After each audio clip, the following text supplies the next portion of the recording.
لبيك اللهم لبيك لبيك لا شريك لك لبيك. Bismillahirrahmanirrahim. Assalamualaikum warahmatullahi wabarakatuh. Hamdan wa syukranillah. Asyhadu an la ilaha illallah wahdahu la syarikalah. Wa asyhadu anna muhammadan abduhu wa rasuluh amma ba'd. Duyufur Rahman, KBHU Uswatun Hasanah dan Al-Abror. Insyaallah pada kesempatan ini kita akan kembali melanjutkan madu atau manasik duha, yang mana kita mulai masuk kepada rangkaian pelaksanaan ibadah haji. Ini kalau dihitung, kita akan melaksanakan ibadah haji ini selama 6 hari. Ya, dimulai dari tanggal 8 Dzulhijjah sampai tanggal 13 Dzulhijjah. 8, 9, 10, 11, 12, 13. Nah, ini kalau kita mengambil nafar sani. Kalaupun kita mengambil nafar awal, maka kita akan melaksanakan selama 5 hari. Karena kita keluar dari Mina itu di tanggal 12. Kalau kita mengambil nafar awal seperti itu. Jadi kita sebutkan dulu satu, tanggal 8 itu namanya Yaumut Tarwiyah, hari Tarwiyah. Dua, hari yang ke-9 Dzulhijjah itu namanya Yaumu Arafah. Tiga, itu hari yang ke-10 namanya Yaumun Nahar. Nah, sisanya 11, 12, dan 13 itu namanya Yaumut Tasyrik. Nah, seperti itu. Baik, anggaplah saat ini kita sudah berada di tanggal 8 Dzulhijjah dan kita akan melaksanakan ihlal ihram untuk haji. Sebagaimana telah disampaikan dalam beberapa manasik yang lalu bahwa mikot zamani, batas waktu yang ditetapkan oleh Rasulullah Shallallahu Alaihi Wasallam bagi mereka yang hendak melaksanakan ibadah haji untuk berniat ihramnya itu di tanggal 8 Dzulhijjah, yaitu pada hari Tarwiyah. Nah, kemudian Rasulullah pun menyampaikan bagi mereka yang sudah menetap di Mekah, maka tempat mikot, makani, mikot atau batas waktu yang mereka laksanakan untuk melaksanakan ihram itu adalah di pemondokannya masing-masing. Sehingga kita pun akan melaksanakan niat ihram untuk haji tentunya di maktab kita atau di penginapan kita sebelum bertolak menuju ke Arafah di tanggal 8 Zulhijjah.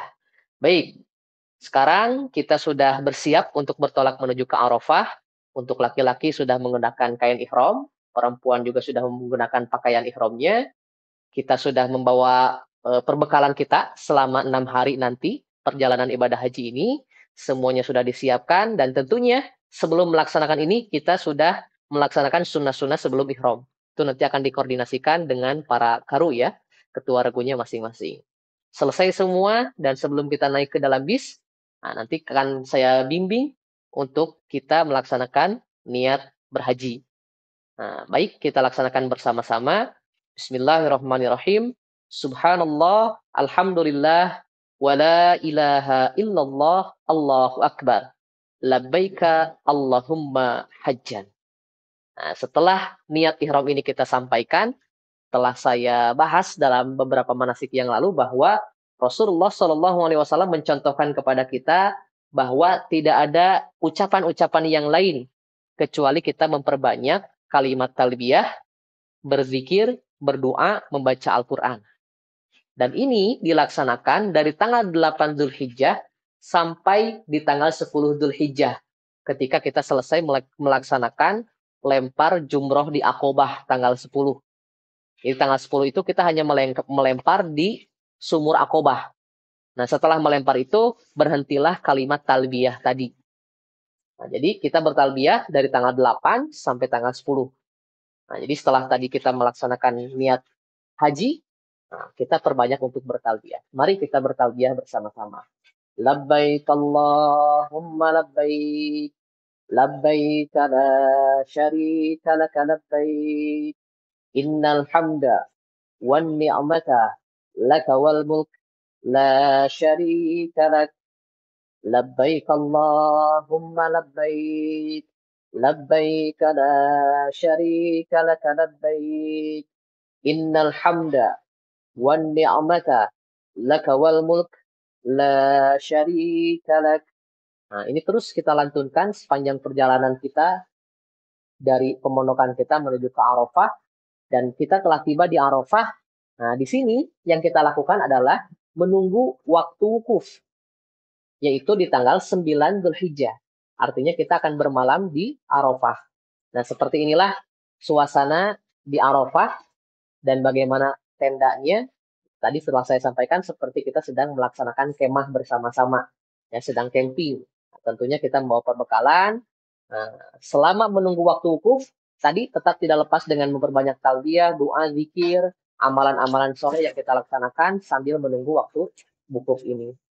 Kemudian setelah itu kita bermalam di sini. Nah, masuk tanggal ke-9 sudah masuk kepada Yaumul Arafah. Nah, di sini kita akan bersiap-siap melaksanakan wukuf. Kapan wukuf dilaksanakan? Wukuf itu dilaksanakan di ba'da duhur, yaitu setelah matahari tergelincir ya. Masuk waktu duhur ditandai dengan adanya khutbah Arafah. Nah, nanti akan ada khutbah Arafah yang disampaikan. Kemudian setelah khutbah Arafah itu dilaksanakan, azan dikumandangkan. Nah, setelah azan dikumandangkan, kemudian nanti ada iqomah. Kita melaksanakan sholat secara jama takdim dan dikosor ya. Ini telah banyak saya sampaikan di manasik yang lalu. Jadi setelah selesai adzan, iqomah, sholat 2 rakaat. Setelah itu iqomah lagi, sholat lagi 2 rakaat untuk melaksanakan duhur dan asar. Selesai itu dimulailah waktu wukuf kita dari waktu duhur sampai waktu maghrib. Nah, ketika waktu maghrib tiba, selesailah waktu wukuf kita, dan kita akan bertolak menuju ke Muzdalifah. Dan dalam perhitungan Hijriah, kemarin saya sampaikan, habisnya hitungan hari itu di waktu maghrib. Makanya ketika wukuf selesai di waktu maghrib, itu kita sudah masuk ke hari yang ke-10 di bulan Dzulhijjah. Jadi kita sudah masuk Yaumun Nahar. Di malam nahar ini, kita mulai bertolak menuju ke Muzdalifah. Nah, kita menuju ke Muzdalifah, nanti tentunya mengikuti arahan dari ketua kloter, apakah kita rombongan yang awal atau rombongan yang akhir. Kalau rombongan yang awal, kita berangkat sebelum Isya, maka kita melaksanakan sholat di jama ta'khir, ya, dengan dikosor juga, sebagaimana sunnah Nabi yang melaksanakan seperti itu. Tapi kalau ternyata kita bertolak ke Muzdalifah itu ba'da Isya, maka kita laksanakan sholat Maghrib dan Isya itu di Arafah saja. Nah, bertolaklah ke Muzdalifah, kemudian kita mabit di sana. Nah, bedanya nanti kalau mabit di Arafah dan di Mina itu ada tendanya, kalau di Muzdalifah itu beratapkan langit. Dan memang karena di Muzdalifah ini hanya sebentar. Nah, inilah gambaran Muzdalifah. Lihat bagaimana orang-orang yang tertidur di sini sambil menunggu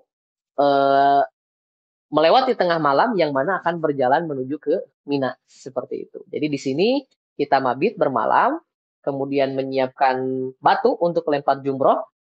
Nah, setelah itu ketika mulai masuk melewati tengah malam, meskipun secara sunnahnya berangkat itu ba'da subuh ya dari Musdalifah. Namun tentunya karena jumlah jamaah yang sangat banyak yang melaksanakan ibadah haji dengan berbagai pertimbangan, tentunya akan ada yang bergerak dari Musdalifah menuju ke Mina itu di waktu setelah melewati tengah malam. Kita bertolak menuju ke Mina. Sampailah di Mina, ini di hari yang ke-10 di bulan Dzulhijjah, Yaumun Nahar. Tiba di Mina, kita tunggu sampai masuknya waktu duha. Nanti kita istirahat dulu, sarapan dulu, bersiap-siap terlebih dahulu. Sekitar jam setengah 9, jam 9, bertolaklah kita menuju ke Jamarot, ya, tempat melempar jumroh. Di tanggal 10 ini, kita hanya akan melempar di sumur Aqobah saja. Hanya 7 batu yang kita lempari. Nah, baik, kita berjalan dari Mina menuju ke Jamarot, dan inilah di antara gambaran Jamarot ya. Jadi kalau kita perhatikan Jamarot ini ada 4 lantai, dan biasanya jamaah Indonesia itu kita berada di lantai yang ketiga. Jadi tidak terlalu panas ya, karena kita berada di lantai 3 yang tertutup bagian atasnya. Jadi kalau kita lihat seperti di basement ya, tempatnya seperti ini. Nah, dan nanti sebetulnya ada petunjuknya nih. Nah, seperti ini tulisannya adalah Jumrotus Sugro. Ini jumroh untuk jumroh ula, ya, jumroh yang kecil. Nah, jumroh kubronya yang mana? Aqobah. Nanti di sebelah sana. Itu jumroh Aqobah. Nah, jadi bentuknya hampir sama. Jangan sampai nanti kita melihat, wah di sana penuh. Kemudian kita lempar di yang kosong saja. Tidak. Karena kita melempar di tanggal 10 itu di jumroh Aqobah yang pojok. Jadi nanti ketika masuk di lantai 3 kita melihat ada 3 dinding. Nah, ini jumroh ula atau sugro tadi. Kemudian ada jumroh wusto, pertengahan. Nah, ada jumroh akobah atau jumroh akbar, itu yang paling ujung. Nah, kita melempar di jumroh akobah. Cara melemparnya, secara sunnahnya, tempatkan kiblat di sebelah kiri, Mina di sebelah kanan, kemudian ucapkanlah Allahu Akbar, lempar. Dan ini tidak boleh langsung 7 ya, satu-satu. Allahu Akbar, 2, Allahu Akbar, dan seterusnya sampai 7 kali. Setelah itu, kita kembali ke Mina. Yang mana saat itu kita sudah bisa melaksanakan potong rambut. Ini adalah yang disebut dengan tahallul awal. Selesai jumroh akobah ini, selesai kita bertalbiyah, dan kita sudah selesai dalam kondisi ihram. Larangan-larangan ihram sudah lepas. Tersisa 1. Apa yang tersisa yaitu berhubungan suami istri. Ini akan berakhir setelah kita melaksanakan tahallul tsani, yaitu nanti setelah melaksanakan tawaf ifadah dan sa'i di Baitullah. Nah, kita bertolak ke Mina. Untuk kaum laki-laki sudah bisa untuk berganti dengan pakaian yang berjahit seperti itu. Nah, nanti sisanya di hari 10 ini kita lanjut ke hari yang ke-11 dan hari ke-12, juga hari 13. Ini hari tasyrik. Di hari tasyrik ini ibadah yang diajarkan oleh Nabi itu adalah kita bermalam di Mina dan lempar jumroh di 3-3-nya. Nah, kemarin kan di tanggal yang 10 hanya di Aqobah saja. Di hari tasyrik kita lempar di Ula, Wusto, dan Aqobah. Di 3 sumur. Nah, maka 7 dikali 3, 21. Nah, 21 ini kalau kita nafar awal, 21 kali 2. Ya, jadi 42. Ditambah dengan kemarin yang di Aqobah 7, jadi 49. Ini nafar awal. Tapi kalau kita nafar tsani, lengkap sampai hari tasyrik yang terakhir, yang ketiga, maka kita akan melaksanakan lempar jumroh di hari yang ke-13-nya di 3 sumur ini. Artinya tadi setelah 49 ditambah lagi 21 sehingga totalnya 70 batu. Nah, ada yang membedakan antara lempar jumroh pada Yaumun Nahar dan juga Yaumut Tasyrik. Kalau di Yaumun Nahar, kita hanya melempar jumroh itu di sumur Aqobah yang paling ujung. Kemudian setelah melempar itu tidak ada ibadah yang dilaksanakan. Selesai melempar dengan 7 lemparan, kita langsung keluar dari Jamarot.